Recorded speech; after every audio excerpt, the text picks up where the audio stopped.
Hola a todos y bienvenidos a este webinar que dará por clausurada nuestra Career Week de SAD Alumni. La verdad es que ha sido una semana increíble con más de 30 actividades, tanto online como presencial, en las ciudades, en aquellas ciudades donde tenemos el mayor número de alumnos. Y la verdad es que en este momento pues, agradeceros a todos vuestra participación durante toda la semana, que habéis sido muchos los que habéis participado de diferentes maneras. Y la verdad es que qué mejor clausura podíamos tener que contar con Pablo Tobar, ¿no? Pablo Tobar es antiguo alumno, CEO de Adventure y coach ejecutivo. Y la verdad es que con Pablo llevamos colaborando juntos desde hace muchísimos años. Así que muchas gracias, Pablo. Y tienes un gran reto por delante hoy, porque ya no solo porque sea el acto de clausura, ¿no?, de esta iniciativa de la Career Week, sino también por el título que has definido para este webinar, ¿no? Una vida que valga la pena. Así que las expectativas están ahí y Pablo, lo dejo todo en tus manos y muchas gracias a todos. Pues muchísimas gracias, Iñaki, y también gracias a Estefanía y a Sonia. Pues es un placer para mí estar aquí. Cuando me llamasteis y me invitasteis a participar en esta Career Week, la verdad es que me sentí privilegiado y os lo agradezco mucho. Sois muy generosos. Y me puse a pensar, ¿no?, sobre qué podía ofrecer de valor en estos tiempos tan turbulentos, ¿no? Pero no cayendo en la estrategia fácil de vincularlo a la guerra o a la pandemia o a la inflación. No, quería pensar en tiempos de gran cambio, como yo creo que estamos viviendo, como civilización incluso, más allá de estos detalles que tenemos más cerca en el tiempo. ¿Qué podía ofrecer de valor yo, ¿no?, a esta audiencia de SADE, que es tan calificada como diversa a la vez? Y bueno, me disteis libertad para elegir el tema y al final se me ocurrió que podía hablar de filosofía, ¿no? Y no suelo hacerlo en contexto empresarial, pero la verdad es que pensé que podía ofrecer algo de valor en ese respecto y en particular hablar de mi filosofía de vida, la que yo he ido configurando o perfilando durante la última década y media prácticamente de mi vida. No es filosofía académica, no es teórica, sino que es una filosofía práctica, la que está al servicio del mundo real, al servicio de las personas, y es la que creo que es esencial para cualquiera de nosotros. A mí me interesan estos temas, sobre todo desde hace unos 35 años, sí, ya tengo unos cuantos. Tuve de adolescente mi primera gran crisis personal, un quiebre que le llaman, ¿no?, los psicólogos, un quiebre importante. Yo creo que eso me llevó a elegir la carrera que estudié finalmente en la universidad, que fue psicología. Y tuve otro momento definitorio, trascendental para mí, hace unos 15 o 17 años, cuando tuve, ahí sí, el mayor quiebre personal que he tenido hasta este momento. No sé cuántos quedarán, pero ese es el de momento el más importante. Yo creo que son esos momentos de naufragio personal donde uno se cuestiona muchísimas cosas profundas y relevantes.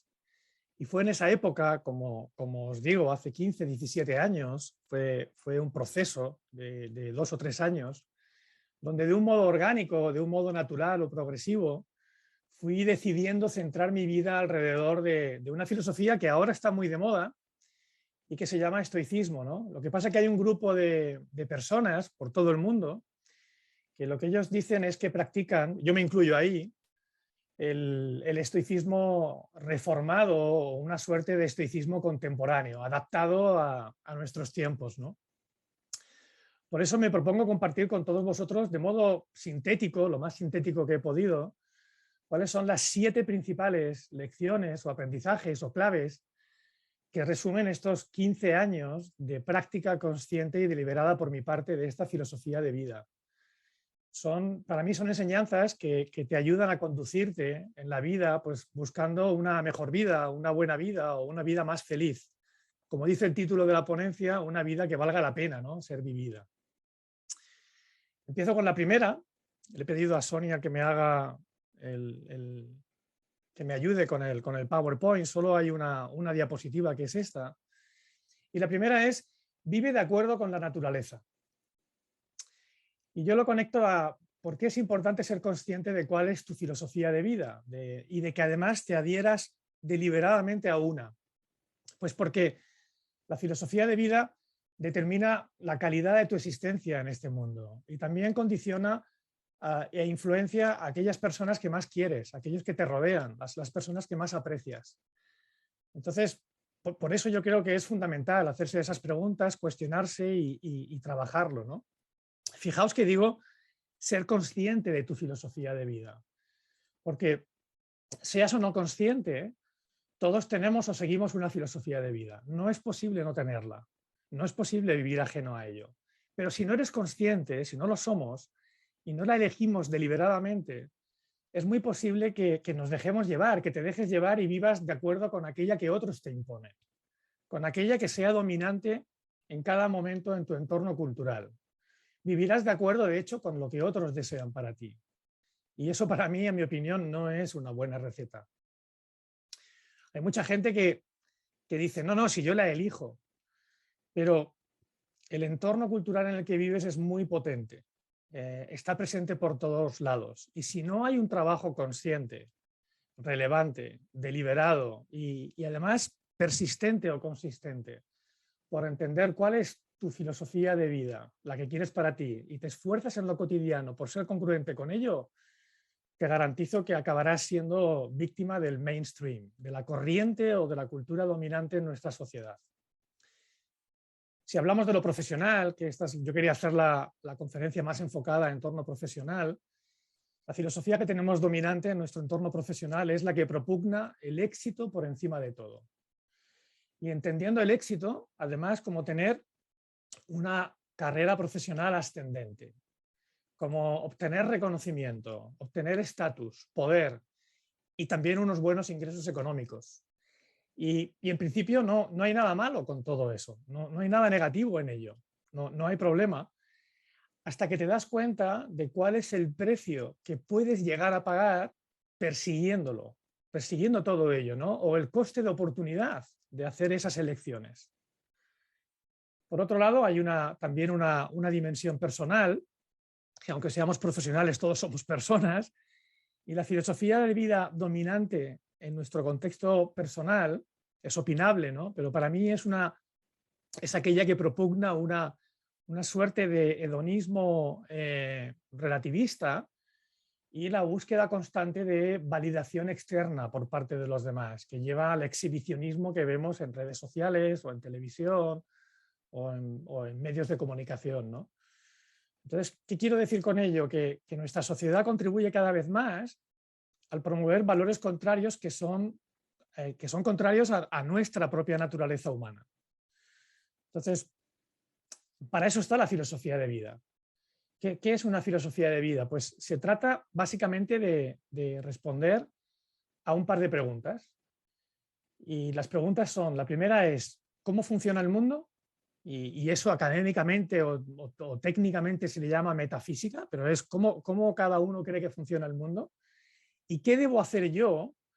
¿Cómo debo comportarme para ser feliz, para tener una buena vida, una vida dichosa o una vida que valga la pena?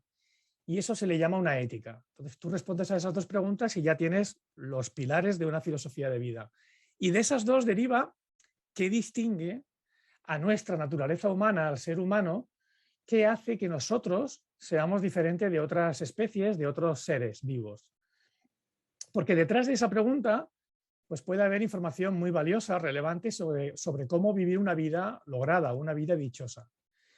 Y ahí traigo el estoicismo, ¿no? la que yo vengo practicando desde hace, sin duda, década y media. Y el estoicismo dice que nuestra naturaleza humana nos distingue de otros seres vivos en dos cosas. Por nuestra inteligencia o singular capacidad para razonar, para discernir, para usar la razón, y por nuestra dimensión social. Somos animales sociales que prosperamos en sociedad, es decir, necesitamos colaborar unos con otros. Así, lo que fundamentalmente nos hace humanos es nuestra dimensión racional y nuestra dimensión social. Entonces, un primer punto de partida es honrar el uso de esa particular capacidad de razonar y después vivir una vida en cooperación, en colaboración, al servicio de los demás, al servicio de la comunidad. Ese es un buen punto de partida. Este es el primer punto, la primera clave. Sí quiero dejar manifiesto que esta es la que me ha funcionado a mí, la que me funciona a mí, pero no tiene por qué funcionar para todo el mundo. Entonces, lo que yo aquí también os animo es buscar vuestra propia filosofía de vida. Yo recuerdo en el camino haber practicado cosas pues, del budismo, incluso haber reconectado con el cristianismo, con el catolicismo, ¿no? que tenía más olvidado de la infancia. Y entonces buscad diferentes filosofías de vida y ver cuál es la que encaja mejor para vosotros. En este sentido, os recomiendo un libro. No sé si la recomendación de libros es al final, pero os recomiendo un libro que se publicó el año pasado en castellano, en español, y que se publicó, de hecho, originalmente hace 2 años, justo cuando estábamos en la parte más severa del confinamiento, allá por la primavera de 2020. Se publicó este libro en inglés, se llama How to Live a Good Life, y lo han traducido al castellano como Elige tu filosofía de vida. Uno de los autores es Máximo Pigliucci, y os lo recomiendo porque es un libro breve, ameno, donde se comparten 15 filosofías de vida diferentes. 15. Y entonces, y además compartidas desde la primera persona. O sea, cada persona que practica una de esas filosofías de vida explica por qué lo hace, por qué le funciona, qué es lo que ha descubierto en ello y por qué le sirve. La verdad es que es muy recomendable. Yo lo leí hace 2 años y lo he recomendado muchas veces y es quizá una de las mejores recomendaciones que os puedo hacer hoy. La segunda, si seguimos el estoicismo, lo que yo me he centrado es enfócate en aquello que puedas controlar. Entonces, esta distinción es esencial. El estoicismo clásico nos ofrece lo que se llama la dicotomía del control. Y la dicotomía del control nos sirve para hacer una distinción fundamental entre aquello que debemos desear y qué es lo que no debemos desear.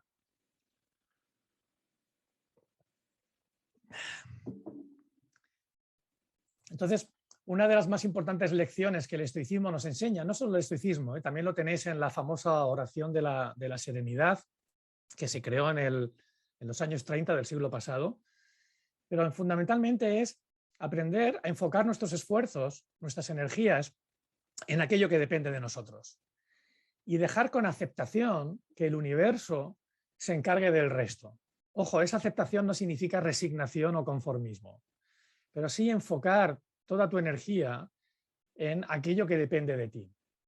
Y esto nos puede ahorrar montones de energía, nos puede ahorrar muchos disgustos y muchas preocupaciones. Y la filosofía de vida estoica lo deja muy claro. Lo que depende de nosotros es nuestros pensamientos, nuestras actitudes y nuestro comportamiento. Eso decían los clásicos. Últimamente, en el siglo pasado, y también incluso en este siglo, hemos descubierto que ni siquiera nuestros pensamientos están totalmente bajo nuestro control, que hay un montón de distorsiones o de sesgos cognitivos o nuestra percepción es limitada, pero como punto de partida es muy bueno ya. O sea, enfócate en mejorar la manera en la que piensas, la manera en la que gestionas tus actitudes, también la parte emocional y, por supuesto, la manera en que te comportas. Eso es todo. Solo enfocándote en ello ya tienes trabajo suficiente para el resto de tu vida. Esto es muy fácil de decir, pero es muy difícil de hacer, porque tenemos la tendencia a apegarnos al resultado de nuestros esfuerzos, sobre todo en el mundo profesional. Es todo muy enfocado a cumplir objetivos y así debe ser, ¿no? Es un indicador de éxito de las empresas. Sin embargo, el desapego, cierto desapego con respecto al resultado de nuestros esfuerzos es esencial si quieres vivir una vida dichosa, si quieres mantener tu integridad y además también si quieres mantener la compostura, ¿no?, ante situaciones desafiantes. Desde ahí, desde esa compostura, desde esa integridad, es mucho más probable que hagas buenas elecciones, ¿no?, que tomes buenas decisiones. Para explicar esta clave, es muy útil utilizar la metáfora del arquero. El arquero, cuando va a disparar sus flechas, él sabe que tiene muchas cosas sobre las que ejerce control. Puede decidir cuánto tiempo practica, cuánto tiempo se prepara, entrena y con qué intensidad lo hace, ¿no? Puede elegir también el arco y la flecha que estime más oportunos o más conveniente. Puede elegir también cuándo soltar la flecha. En definitiva, si es un arquero competente, pues habrá hecho todo lo que está en su mano hasta que la flecha sale de su arco. ¿Alcanzará la flecha el objetivo pretendido? No lo sabe, no lo sabemos. Eso no depende del arquero. Puede haber un golpe repentino de viento que desvíe la flecha, o algo puede inesperadamente interponerse entre la flecha y el objetivo. O si es un blanco móvil, como sería un animal o el enemigo en el campo de batalla, pues este puede moverse para evitar la flecha. Así que el aprendizaje es que cada uno de nosotros podemos escoger nuestros objetivos, eso depende de nosotros, pero no podemos, no debemos apegarnos al resultado, porque ello no depende de nosotros. Yo he visto veo constantemente muchos problemas de insatisfacción y frustración por no vivir de acuerdo con esta distinción. Y lo veo constantemente en mi trabajo con directivos, tanto con equipos como en el coaching individual. Incluso personas con una gran solvencia personal, con una gran fortaleza, se ven muy afectadas por no utilizar esta distinción. Por ejemplo, me he encontrado muchas veces una persona que espera ser promocionada a director general o a managing director de su firma, de su empresa, o a otra posición relevante, y vive en esa espera, esa incertidumbre, o la no promoción si finalmente no ocurre. Todo ello lo viven con una gran frustración, con una gran zozobra, con sensación de fracaso si no lo han conseguido, con pérdida de autoestima y hasta con dificultades relacionales con la gente que les rodea o con el estado de ánimo, ¿no? Con su propia salud mental. Entonces son muchos los casos de ansiedad generalizada que he visto, de burnout, de irritabilidad, de depresión. Entonces aquí lo que comparto con vosotros es que nuestro bienestar personal, el tuyo, no puede estar en manos de las circunstancias, de que continuamente obtengas los resultados que deseas. El resultado depende de muchas cosas que no están en tu mano. Entonces, tú puedes proponerte conseguir hacer todo lo que puedas hacer para conseguir esa promoción o ese resultado, prepararte lo mejor posible, pero eso es lo único que está bajo tu control. Después, el universo, la providencia, el destino, tu jefe, otros compañeros, tus clientes, tus reportes directos y muchísimas otras variables no se comportan como tú deseas. Son parte de un universo que no controlas. Estoy viendo aquí algunos mensajes, pero si miro los mensajes me voy a descentrar de la conferencia. Es uno de los retos de hacer esto así de este modo unilateralmente. Al final sí que espero tener un espacio para que me hagáis unas cuantas preguntas, ¿no? Y yo pueda disfrutar también el goce de la interacción humana. Bueno, esa es la segunda. Enfócate en lo que puedes controlar.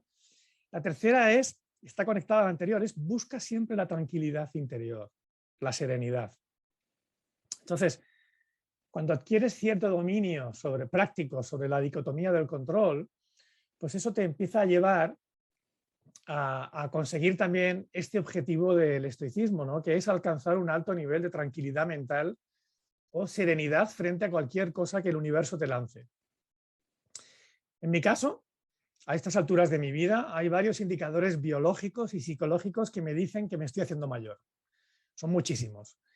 Y uno de ellos es que cuando, yo lo noto, ¿no? Cuando era más joven, hace 15, 20 años sin duda, mi felicidad estaba más vinculada a conseguir éxitos, retos, a alcanzar indicadores externos de logro, como fue mi primer puesto como directivo, ¿no? O incluso como mando intermedio, como manager, o como fue la primera vivienda que me compré, con su hipoteca correspondiente, o incluso cuando disfrutaba viajes, ¿no? O experiencias placenteras en diversas formas.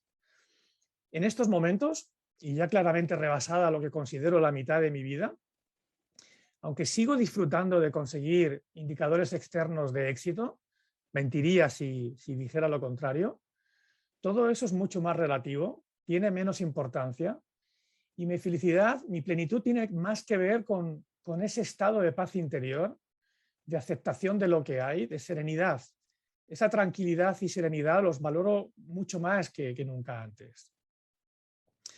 Por eso también conecta conmigo el estoicismo, ¿no? La práctica del estoicismo moderno, contemporáneo, me ayuda a conectar más con esos estados de paz interior. Esa serenidad o esa tranquilidad, además del goce intrínseco que producen, pues la verdad es que nos ayudan a evitar errores, nos ayudan a evitar que actuemos mal. Me ayudan a ser menos reactivo, por ejemplo. Hay gente que medita, no es mi caso, ¿eh? Tengo buenos amigos que lo hacen con resultados sobresalientes, que practican la meditación, el mindfulness, pero es algo que yo practico irregularmente y que no me acaba de funcionar. Entonces, ¿cómo lo hago en mi caso? Pues tratar de llevar una vida lo más inalterada posible por emociones negativas. Esa es una buena fórmula para tener esa tranquilidad interior. Las emociones negativas, sobre todo cuando son exageradas, pues te nublan la razón, dificultan que tengas un comportamiento más juicioso, ¿no? Más basado en el uso de la razón. Entonces es difícil, esa es la gracia del estoicismo, ¿no? Muchas veces de manera simple se identifican los estoicos como el que no muestra emociones, pero eso no es cierto. O sea, las emociones positivas, el gozo, la alegría, el disfrute, están perfectamente permitidas. Es aprender a controlar, a gestionar lo que llamamos emociones negativas, porque es muy difícil actuar de modo racional si estás poseído por el deseo, por el miedo o por la ira. Cualquiera de estas emociones, cuando se presentan de modo exagerado o desproporcionado, sin duda te llevan al sufrimiento. Entonces, desde mi punto de vista, se trata no de eliminarlas, eso es imposible, sino de gestionarlas mejor cada día, ¿no? De gestionarlas bien, un poco mejor cada vez. Pero esas emociones negativas siempre van a estar ahí, ¿no? Forman parte de nuestros instintos innatos y funcionan de un modo involuntario. Un poquito más de agua. Entonces, lo que se trata es de conquistar esas emociones negativas, sobre todo la expresión desproporcionada, volviéndonos más fuerte que ellas. Se trata de ir avanzando en el conocimiento y en el dominio de uno mismo. Ojo, el estoicismo también entiende el sentido adaptativo de estas emociones. El miedo, por ejemplo, nos protege de determinadas situaciones peligrosas. Pero las reacciones automáticas a las que nos llevan estas emociones suelen estar equivocadas. Entonces, si no controlamos el miedo, nos podemos paralizar y no perseguimos los objetivos adecuados. Si no controlamos el deseo, pues perderemos muchas veces la razón y la salud. Y seguramente la ira, al menos para mí, sea la peor emoción de todas. La ira, como además podemos ver, podemos ver ahora, iba a tirar de la guerra de Ucrania, pero podemos ver en cualquier momento y en cualquier circunstancia, incluso en nuestras empresas. La ira puede acabar con el alma humana de cualquiera y transformarte en alguien indeseable. Entonces, la propuesta del estoicismo, la que yo sigo y tengo mucho recorrido de mejora, es analizar constantemente la idoneidad de cada emoción que experimentas, que sientes y de su intensidad. Y respondiendo cada vez más guiado por la razón y no por una reacción automática o impulsiva. En el desarrollo de líderes que hacemos en mi empresa, en los programas que hacemos, en el coaching, tenemos una máxima que compartimos con nuestros clientes, que dice que, cuando hablamos de liderazgo, dice que ante cualquier situación desafiante un líder nunca reacciona. Nunca. Lo que hace un líder siempre hace una pausa, que puede ser muy corta o larga, ¿no? Pero hace una pausa, entiende lo que ocurre fuera en el contexto y lo que ocurre dentro de uno, y solo entonces se elige consciente y con determinación un curso de acción. Y ahí sí que ejecuta. En la práctica, en la vida real, cuando algo va claramente mal, es inevitable enfadarse y frustrarse y lamentarse y perder los nervios, ¿no? Es una reacción automática natural que no es posible controlar. Pero debemos aplicar cuanto antes posibles técnicas de regulación emocional, evitando entrar en una espiral negativa. Cuando tomas una mala decisión, fruto de esa pasión o de esa reacción emocional incontrolada, muy probablemente estás creando un problema adicional. Esa es la tercera clave. He procurado no hacer la conferencia demasiado erudita y no hacer referencias a autores clásicos. Comparto con vosotros lo que yo he aprendido, lo que practico, y sin referirme demasiado a filósofos de hace 2000 años, aunque son espléndidos y fantásticos y muy inspiradores. Pero bueno, ese es el propósito que me he hecho. La cuarta clave, están conectadas todas, como podéis ver, para mí es la de mejora tu carácter. Persigue la excelencia personal. En el contexto corporativo, en el mundo de los negocios, se habla mucho de la mejora y de la mejora personal, pero está muy enfocado a conseguir conocimientos, a conseguir objetivos, a lograr más. No, aquí hablamos de algo que está bajo nuestro control, que es la mejora del carácter, de la excelencia personal. Para mí, la filosofía para mí es utilizar el pensamiento crítico, el análisis intelectual que tenemos, tratando de entender tanto el mundo como al ser humano, nosotros mismos, del modo más riguroso, del modo más fiable o del modo más científico posible. Para los estoicos, la dimensión filosófica más importante es la ética, el comportamiento, que en la práctica significa mejorar el modo en que actúas. Eso no te lo puede quitar nadie. Y de acuerdo con la naturaleza humana que os compartía antes, que es uso de la razón y al servicio de la comunidad, esas dos cosas te llevan constantemente a la mejora de tu carácter. Algo que comparto mucho en conferencias y con clientes es una distinción clásica, ya un poco superada según algunos, pero una distinción clásica que hacemos en psicología sobre cómo se define la personalidad, ¿no? Que dice la personalidad es la combinación de temperamento y carácter. Y entendemos por temperamento aquello que es biológico, aquello que es hereditario y que por tanto no es modificable, y por carácter lo adquirido, aquello que fundamentalmente se configura en los primeros años de nuestra vida. Algunos hablan del primer septenio, de los primeros 7 años. Y eso sí es modificable. Es muy difícil de modificar porque está muy arraigado en esa infancia, pero con trabajo consciente y deliberado se puede mejorar. Por eso, para nosotros, o para mí, la búsqueda de la excelencia personal es ante todo la mejora del carácter. Para algunas personas mejorar es aumentar su riqueza, ¿no? Y está bien, no hay ningún juicio, ¿eh? Para otros, adquirir más conocimientos, perfecto. Incluso para algunos es conseguir más likes, ¿no? en la red social de turno. Para mí eso ya es más cuestionable. Para un estoico moderno, el progreso es sobre todo desarrollar el carácter, desarrollar 4 fortalezas fundamentales en las que nos enfocamos, que es cómo mejorar tu sabiduría, cómo mejorar tu coraje, tu valentía, cómo mejorar tu templanza o tu autodisciplina también, y cómo mejorar lo que ellos llamaban justicia, que yo prefiero llamarlo integridad, o cómo tratas a los demás, o ecuanimidad también, ¿no? Cómo te relacionas con los demás. Mejorar esas 4 fortalezas, que depende de nosotros, supone mejorar tu carácter. Así, desde mi punto de vista, podemos dividir la sociedad en 2 colectivos, y cada uno que se apunte al que quiera. En uno estamos los que progresamos, los eternos aprendices o buscadores, los estudiantes para siempre, ¿no? Y son personas que se cuestionan a sí mismas, que dudan y que son bastante conscientes de sus muchas limitaciones. Somos personas, en definitiva, que nos esforzamos día a día en mejorar, en progresar. Y por otro lado, desde mi punto de vista, están los que no se cuestionan demasiado las cosas. Son personas que suelen pensar que tienen más certezas que dudas. Aquí sí tiro, si me permitís, de Sócrates, que se refiere a ellos cuando dice que una vida no examinada es una vida que no vale la pena vivir. Entonces, ahí los estoicos para mí son personas de acción.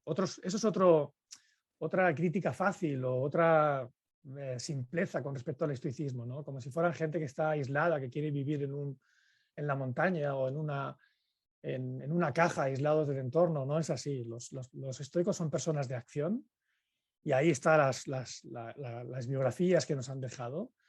Son gente que se mueve, que experimentan, que prueban cosas, que se equivocan, que corrigen su comportamiento, que aprenden y mejoran.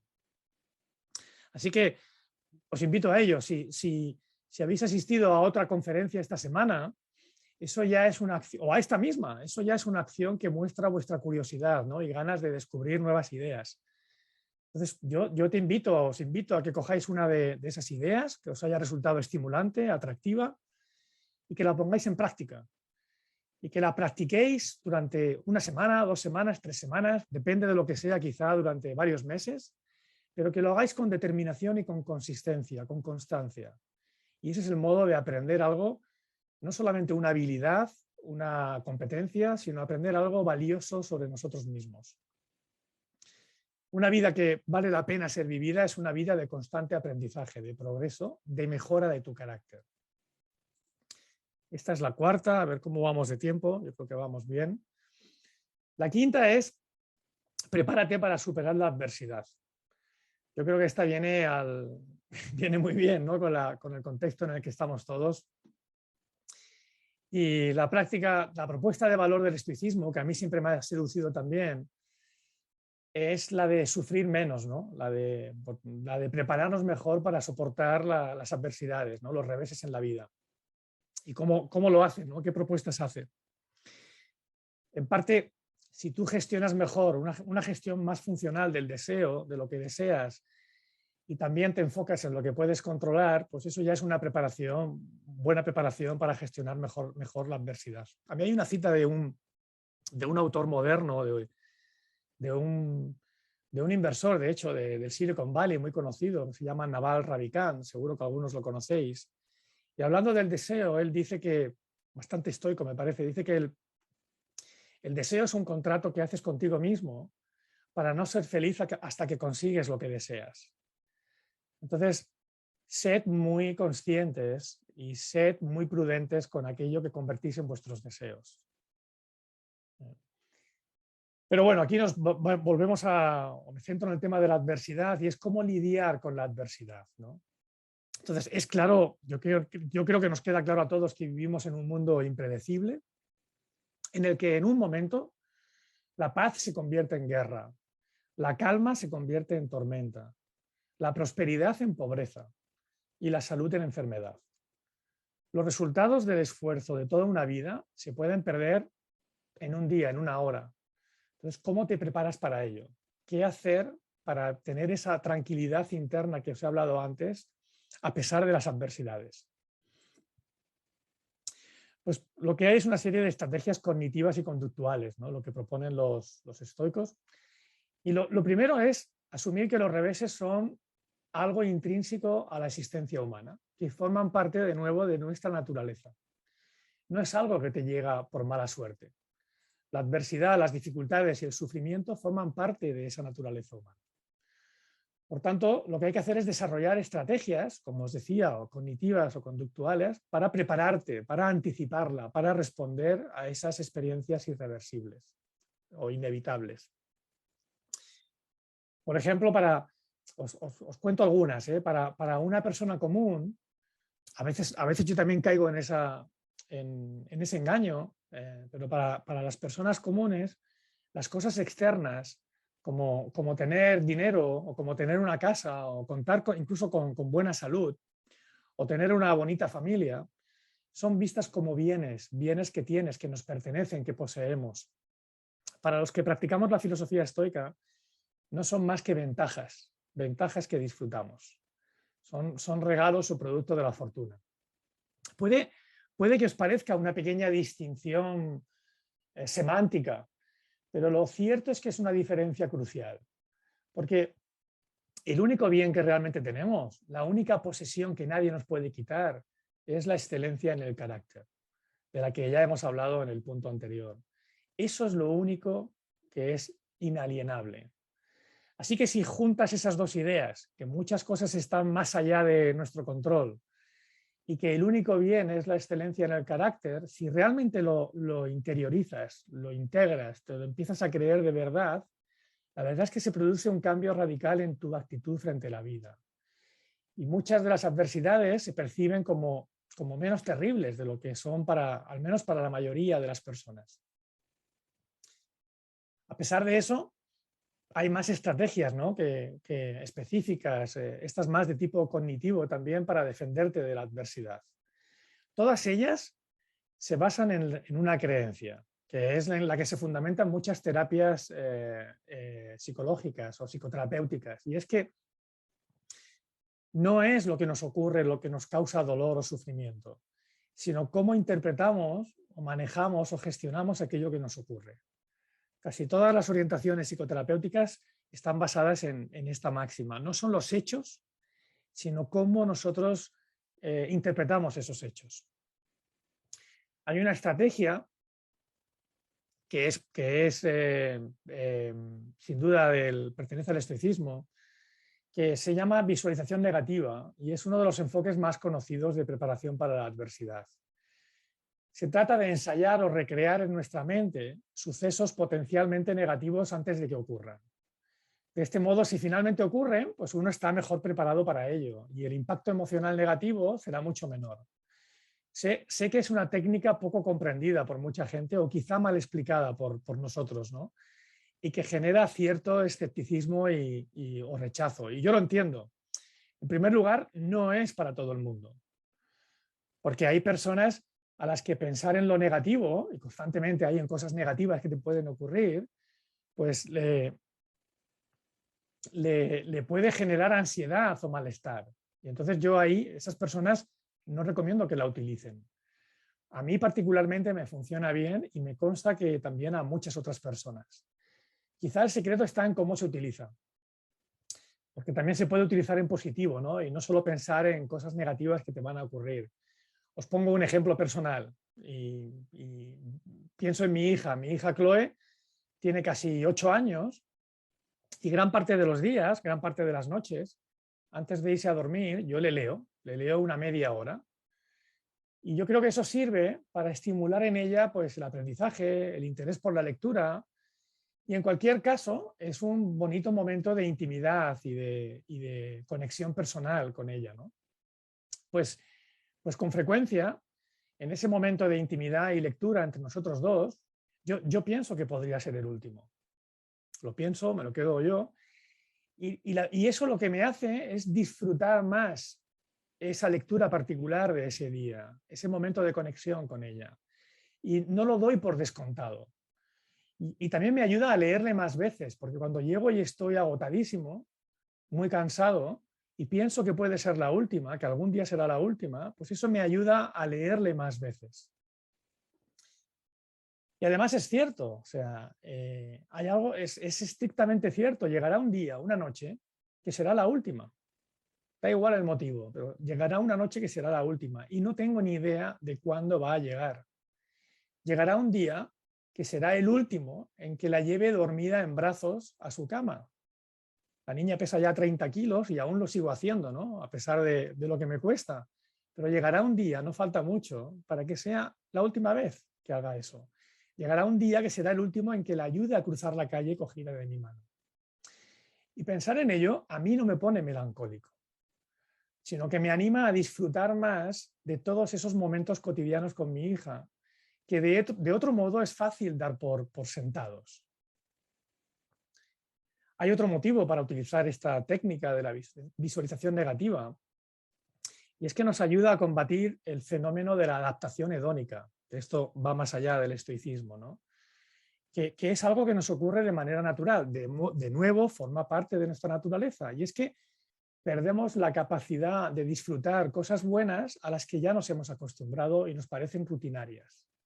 No solamente el leer a mi hija, sino pensad, por ejemplo, en la fantástica vivienda que con tanta ilusión os comprasteis hace unos años y con muchísimo esfuerzo, y a la que pasado el tiempo ya no le dais importancia. Pensar que la puedes llegar a perder porque es destruida o porque es embargada o porque tienes que venderla o por lo que sea. Pensar que la puedes llegar a perder te estimula a experimentar de nuevo cuán afortunado eres por poder vivir ahí. O en el trabajo, yo me encuentro mucha gente que vive frustrada, que está apagada y que está amargada.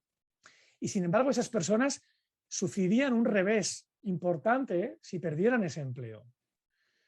Entonces, está bien querer mejorar en el trabajo, pero ¿por qué no también tienes una actitud de mayor agradecimiento por lo que ya tienes y quizá no valoras como deberías.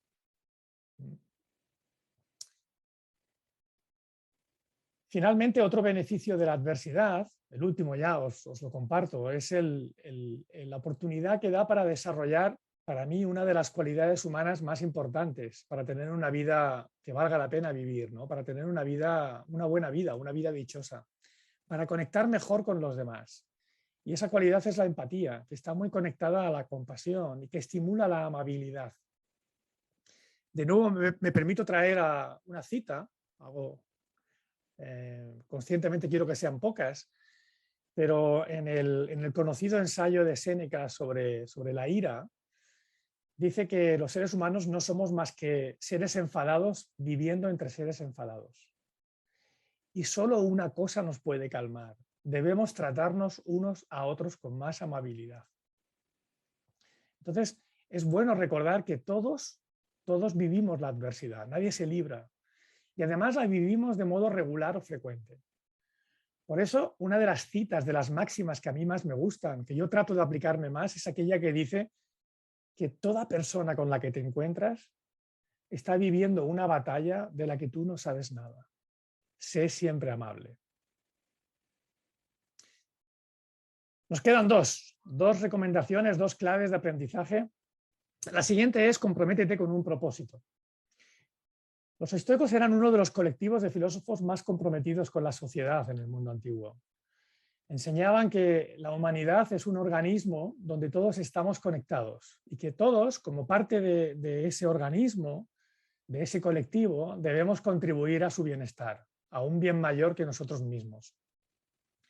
Yo creo que la moda actual del estoicismo, en mi opinión, pone el acento equivocadamente en que esto se trata de estar muy enfocado en ti, en tu bienestar, en aislarte de los demás, como os decía antes, para no ser víctima de esas emociones negativas de las que hemos hablado.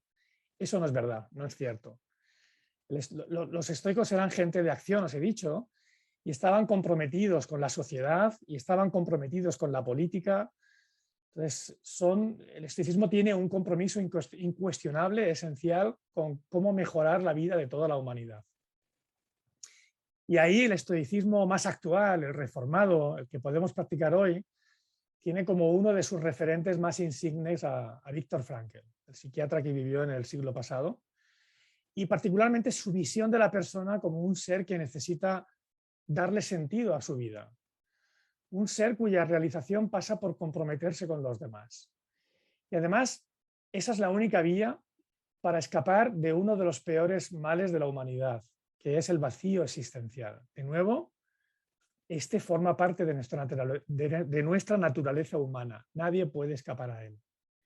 El vacío existencial es, seguro que lo conocéis porque la mayor parte de vosotros, si no todos, lo habéis vivido, pero es esa desgarradora sensación en la que el sentido de la vida ha desaparecido y que solo te queda la desidia, la inercia por vivir, y te queda una sensación de sufrimiento y una experiencia de desconexión con el mundo exterior. Pues este vacío existencial afecta a todo tipo de personas, sin distinciones. Es cierto que afecta más a personas que son más introspectivas, más reflexivas, personas que están acostumbradas o que les gusta indagar sobre cuestiones de gran trascendencia, ¿no? Como la muerte o la libertad o la realización personal o el sentido de la vida. Pero nadie está libre de caer en este vacío. Entonces, hay otro psicólogo, Carl Jung, del siglo pasado también, que dice que el ser humano necesita encontrar significado para poder continuar su camino en el mundo. Sin ese significado está perdido en la nada, en tierra de nadie, deambulando en el laberinto de la existencia. Entonces, mi propuesta es siempre: busca, comprométete con un sentido de contribución a los demás. Puede ser sencillo, en tu comunidad, en el trabajo, con tu equipo, con tus compañeros, con la familia de origen, con la familia actual. Una buena pista para definir un propósito estimulante es pensar qué es lo que puedes ofrecer de valor a los demás. La conexión con el otro es importante para no perder el sentido de la vida. Y el mantener vínculos afectivos. Yo creo que todo esto lo hemos descubierto, se ha puesto más de manifiesto, sobre todo al inicio de la pandemia, ¿no? Cuando vivimos aquel confinamiento tan estricto, ¿no? Entonces, esos vínculos afectivos con los demás son fundamentales para darle sentido a nuestra vida. Siempre y cuando no se ponga toda la responsabilidad en los demás, de ser feliz en ellos. Pero de alguna forma, una vida con sentido es una vida que tiene arraigo social. Y otra característica de nuestra naturaleza humana es que casi todos nosotros, yo diría que todos, tenemos necesidad de crecer, de contribuir, de ser más. Entonces, el propósito tiene que ver con tu contribución a la gente que te rodea, con el servir. Tiene más que ver con quién eres, con el ser, que con el hacer. Y, de nuevo, la perspectiva que yo tengo de cómo perseguir o cómo conectar con ese propósito, mi perspectiva es con la de Frankl, es que todos lo tenemos ya dentro de nosotros. El propósito es inherente a ser humano. Solo es cuestión de descubrirlo, de desvelarlo, de conectar con él, ¿no? De indagar dentro de ti y ver qué es lo que puedes contribuir a los demás. Y requiere un trabajo personal como os digo, de autoconocimiento, ¿no? de indagación o introspección. Y la última, para que no se nos haga esto muy largo, la última de las claves es vive con sencillez y con moderación. Y de nuevo se trata de escapar a la corriente generalizada dominante en nuestro contexto cultural. Desde mi punto de vista, estamos en una sociedad que promueve y exalta el consumismo. Una sociedad muy materialista, ¿no? Y donde tanto el estatus social como lo que vales, como el reconocimiento, la reputación que obtienes, viene determinado en gran medida por tu capacidad de consumir, ¿no? Y de mostrar cierta ostentación material o de riqueza. El coche que tienes, la vivienda que tienes, si tienes segunda residencia donde la tienen los demás. Es la sociedad del tanto tienes, tanto vales, ¿no? Y yo creo que eso forma parte de la patología social en la que vivimos hoy en día.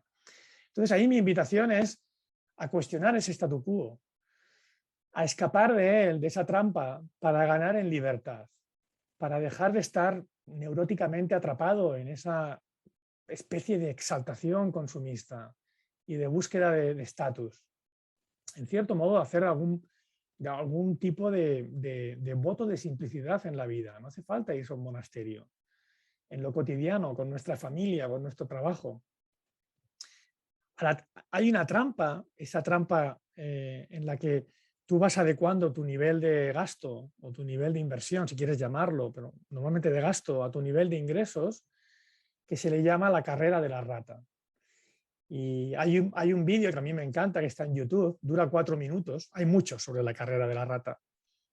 Pero si en YouTube ponéis carrera de la rata y ponéis también happiness, en inglés felicidad, happiness, hay un vídeo de 4 minutos bastante demoledor, bastante que te remueve sobre lo que implica entrar en esa dinámica, ¿no? Y eso está conectado a conocer cada uno realmente cuáles son nuestras necesidades. ¿Cuáles son realmente tus necesidades básicas? ¿Cómo distinguir qué es una necesidad de lo que no lo es? ¿Qué criterios seguir? Y para ello es bueno contar de nuevo con la filosofía práctica de vida, que ahí forma parte de tu arquitectura, ¿no? de tu estructura, como para aferrarte a esa vida que valga la pena. Aquí sí que os quiero traer ejemplos de otras escuelas o filosofías clásicas, si me permitís, porque me gusta comparar a los estoicos con primos hermanos, como son los epicúreos y la escuela de los cínicos, ¿no? Que todos ellos están todos conectados en el tiempo y en el lugar donde surgieron, y todos son además discípulos de Sócrates. Entonces ahí, fijaros cómo el epicureísmo, que a mí también me parece muy sugerente, en el libro este que os he recomendado, Elige tu filosofía de vida, en el capítulo sobre el epicureísmo, habla de Filodemo de Gadara, que es un epicúreo que existió en el siglo I, ¿no? Y que escribió muchas cosas. Y este hombre decía que las necesidades naturales, los deseos básicos, son seguridad, un hogar, relaciones afectuosas, comida, agua, salud y felicidad. Como veis, para mí son demasiados, son muchos. Sobre todo porque no indica, al menos ahí no indica qué magnitud de todos ellos son necesarios. cuánta seguridad en un mundo en el que la característica fundamental es que es un mundo lleno de incertidumbre y que además esa incertidumbre es necesaria para la libertad. Entonces, y además, ¿cómo debe ser ese hogar? ¿Cuánta comida, ¿no? Y sobre todo, ¿cuánta salud y cuánta felicidad? A mí no me sirve. A mí no me funciona. En el otro extremo están los cínicos. Y para ellos las necesidades son mínimas, porque cualquier apego a lo material te aleja de una buena vida. Entonces ellos dicen que el hombre el ser humano ya lleva en sí mismo los elementos para ser feliz. Y que conquistar tu libertad, tu autonomía, es de hecho el verdadero bien. Y de ahí ellos desprecian ya no solo la riqueza material, sino cualquier forma de preocupación material. El ser humano con menos necesidades es el más libre y el más feliz. Y para ello, como sabéis muchos, ellos caen en una frugalidad extrema, que para mí raya la indigencia, ¿no? Tampoco me sirve.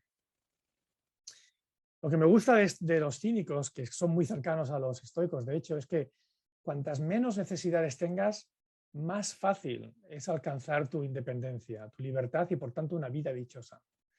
Para mí, después de darle muchas vueltas, porque además en esto, incluso entre los estoicos hay diferentes opiniones, lo que me gusta del estoicismo también, sobre todo del moderno, es que no es un dogma.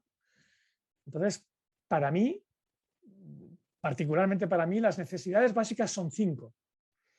Y es alimentación, el cobijo, el descanso, la respiración y la higiene personal.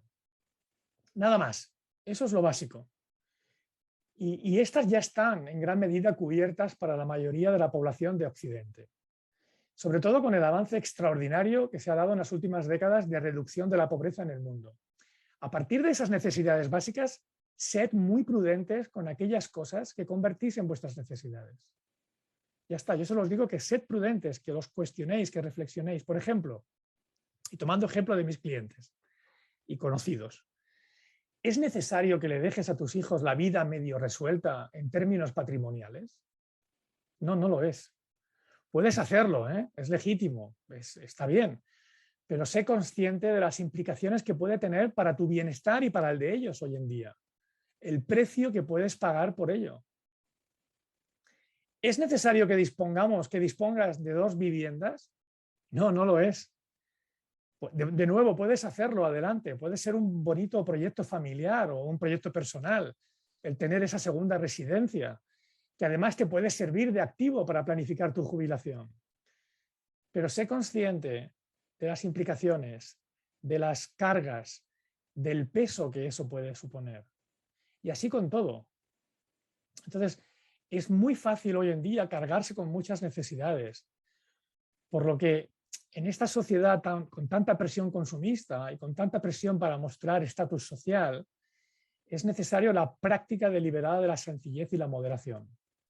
Ese es mi punto de vista. La sencillez y la moderación contribuyen a que tengas también una buena salud, una mejor vida, una vida que valga la pena.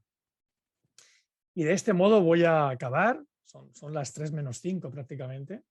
Voy a concluir la sesión y a modo de resumen yo os diría, reconectando con las 4 fortalezas fundamentales del estoicismo y con su orientación social de servicio a la comunidad, yo os dejo con que si te esfuerzas por no dejar nunca de aprender, que es la sabiduría, actuando a pesar de tus frenos y de tus miedos, que es el coraje, superando obstáculos y tentaciones, así como persistiendo en tus esfuerzos, que es la templanza, la disciplina, tratas bien a los demás, que eso es la justicia, y buscas causas donde puedas contribuir a mejorar el bienestar colectivo, que es la conexión con el propósito, muy probablemente vivirás una vida que valga la pena. Es todo por mi parte. Me encantaría escuchar alguna pregunta. No sé si tenemos tiempo, colegas de SADE Alumni. Hola Pablo, primero de todo muchas gracias por tu intervención. Para los que no me conozcáis, soy Estefanía Almeda del equipo de SADE Alumni de Carrils en Madrid. Y bueno, te recojo alguna pregunta y bueno, había alguna reflexión en el chat, Pablo. La pregunta era, ¿nos podrías dar recomendaciones para trabajar y mejorar la expresión de nuestras emociones? Es decir, lo que decía anteriormente, ¿no? Esto de la serenidad, de cómo podemos trabajar. Una pregunta muy interesante y muy amplia. Porque muy amplia, es muy amplia. Es fenomenal esa pregunta, muy amplia y no sé en qué sentido va, porque lo que no me gusta de la idea de estoicismo hoy en día, la simple, es que el estoico se trata precisamente de no tener emociones, de no expresarlas. Y no, todo el movimiento precisamente de la inteligencia emocional, que se hizo popular en el año 95 con la publicación del famosísimo libro de Daniel Goleman sobre la inteligencia emocional, lo que muestra es cómo el desarrollo del liderazgo, el desarrollo del carácter también es cómo disfrutar y cómo expresar mejor nuestra emocionalidad, ¿no? Entonces, yo lo conecto más a eso. De hecho, yo lo que sugiero con la pregunta tan amplia es, primero, en mi caso, por ejemplo, también lo que sugiero es conocerse a uno mismo, saber con qué emociones tenemos, tanto positivas como negativas, ¿eh? Tenemos más dificultades, tenemos más tensiones. Por ejemplo, una crítica que yo le hago al estoicismo, y es que a pesar de que sobre el libro los autores estoicos dicen que está bien las emociones positivas, expresar, mostrar gozo, alegría, júbilo, sin embargo, si tú lees los clásicos, te das cuenta de que no lo acaban de pasar muy bien, de que no lo acaban de disfrutar. A mí me gusta más el epicureísmo, que no es la exaltación y caer en la vida placentera, sino los epicúreos también llevan una vida bastante sobria y con moderación. Lo que pasa es que ellos sí que ponen más el foco en disfrutar los placeres de la vida. Y por tanto la expresividad o el disfrute, todo el tema de las emociones positivas. Y con respecto a las emociones negativas, yo os cuento, es decir, muy abiertamente, mi apego, digamos, o mi sujeción a la práctica deliberada del estoicismo moderno contemporáneo viene también porque una de las emociones negativas que a mí más me puede es la ira. O sea, yo me arrepiento de muchas cosas en el pasado, de mi pasado, es de haberme enfadado en exceso en determinadas situaciones. Quizá hubiera opinado lo mismo, hubiera dicho lo mismo que pensaba, pero ojalá lo hubiera hecho con menos aspavientos, con menos enfado. Entonces, precisamente porque la ira sale en la Guerra de las Galaxias, ¿no? Cuando Yoda pues, le dice al niño Anakin que ve mucho miedo en él, ¿no? Y que el miedo, no me acuerdo de la cita, es fear leads to anger. Sí, el miedo lleva a la ira lleva al odio y el odio lleva al sufrimiento. Y le dice, veo mucho miedo en ti, ¿no? Entonces es conocerte, ¿no? ¿Cuándo salen esas emociones negativas? ¿Por qué salen? Porque en algunos casos se vinculan a eventos del pasado de tu infancia y solo ese conocimiento hace que empieces a temperarlas, a conocerte mejor y a reaccionar menos. Es en gran medida un ejercicio de autoconocimiento. Precisamente en el libro de Goleman, quizá me estoy extendiendo, él dice que hay tres pilares para el desarrollo de la inteligencia emocional y que el primero de ellos, el más importante, es el self-awareness, el autoconocimiento. Lo dejo ahí. No sé, Estefanía, si hay alguna pregunta más. Sí, otra pregunta. Hay tiempo para una pregunta más. Bueno, es que al final lo que decía Séneca, ¿no? Que somos seres humanos enfadados que nos relacionamos entre nosotros. Entonces, claro, bueno, al final entender y empatizar el porqué, ¿no? Con el otro también es importante. Y bueno, y cada uno trabajar esta mejora de este carácter, ¿no? Y este tipo de actitudes. La última pregunta, Pablo, si nos puedes dar alguna recomendación, alguna fuente donde encontrar información o guía para descubrir el propósito, para ahondar un poco más en el concepto y en cómo trabajar nuestro propósito. Si tienes algo que te inspire a ti para este punto. Hombre, que me inspira a mí, me gusta más, hay muchísimas, ¿no? A ver, algo concreto para el propósito. Yo creo que muchos conocéis el famoso vídeo de Simon Sinek de TED, que tiene millones de visualizaciones, pero muchísimos millones, que es del 2009, cómo los grandes líderes inspiran la acción. Y ese vídeo, que dura 18 minutos, es sensacional. Él lo hizo para promocionar un libro suyo, que es Start with the Why, empieza con el para qué, que está conectado al propósito. El libro está bien, pero yo recomendaría ver ese vídeo de Simon Sinek. Es un vídeo muy inspirador y que yo sigo utilizando en programas con clientes. Por supuesto, el libro de Viktor Frankl. Imagino que también lo conocéis muchos. Hay muchos libros de Viktor Frankl. pero el más conocido de él es El hombre en busca de sentido. Entonces, Viktor Frankl estuvo, como muchos sabréis quizá, en los campos de concentración nazis. Él era austriaco, pero de origen judío. Y él y toda su familia, su esposa embarazada además, sus padres fueron ingresados en campos de concentración. Y al salir, solo sobrevivió él, sus padres, su esposa embarazada los mataron. Y al salir, él escribió este libro, que no tuvo ningún éxito entonces, durante más de 10 años pasó desapercibido, y hoy es uno de los libros más leídos en el mundo. Está entre los 10 primeros de la Biblioteca del Congreso de los Estados Unidos, la librería del Congreso de los Biblioteca, Library en inglés, Biblioteca del Congreso. Sale como uno de los más leídos, y la edición en español desde hace 15-20 años incluye además un añadido que es una guía sobre la logoterapia, que es la terapia basada en el sentido, en el propósito que propone Frankl, ¿no? Son como 25 páginas, no es más, y me parece un libro sensacional, tanto la experiencia suya de los campos de concentración como esa guía, ¿no? Y luego podéis indagar en mi propia página web también. Hay bastante escrito sobre propósito y ahí también podéis indagar. Fenomenal. Bueno, y seguir tu blog también, que comparte mucho contenido también para que estemos al día de todo esto. Nos hacen una petición varias veces en el chat, Pablo, por eso te la traslado, así lo utilizamos ya como cierre de esta semana, de esta Career Week dedicada al desarrollo profesional. Bueno, este último espacio que ha sido más de dedicarnos a pensar, a reflexionar, tener un momento de paz, ¿no? Esto es lo que yo consigo con esta sesión gracias a ti, Pablo.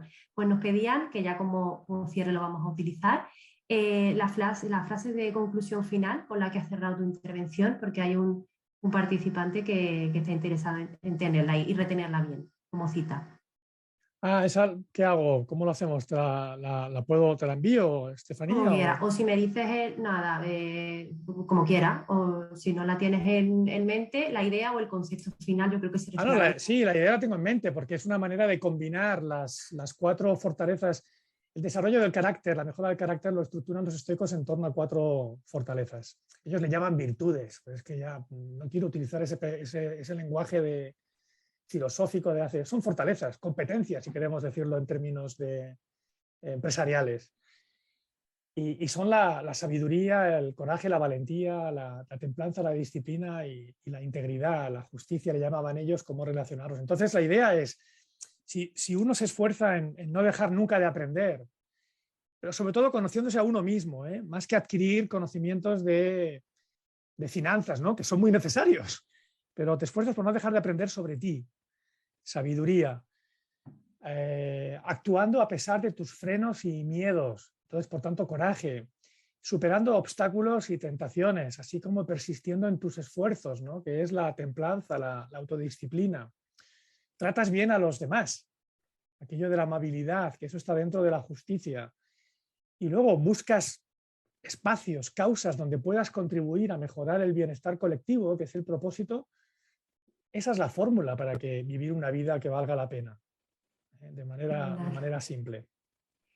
Suena simple, pero bueno, difícil de trabajar, Pablo. Pero bueno. No, suena simple y es muy complicado, claro. Es muy complicado. Pero bueno, nos quedamos con este reto. Esta semana iba de eso, de reto y de ponernos a prueba, ¿no? en esta semana. Así que nos va como cierre fenomenal. Pablo, muchísimas gracias por compartirnos el contenido y dejar un poquito de ti como en cada sesión, inspirarnos. Y muchas gracias a todos por participar.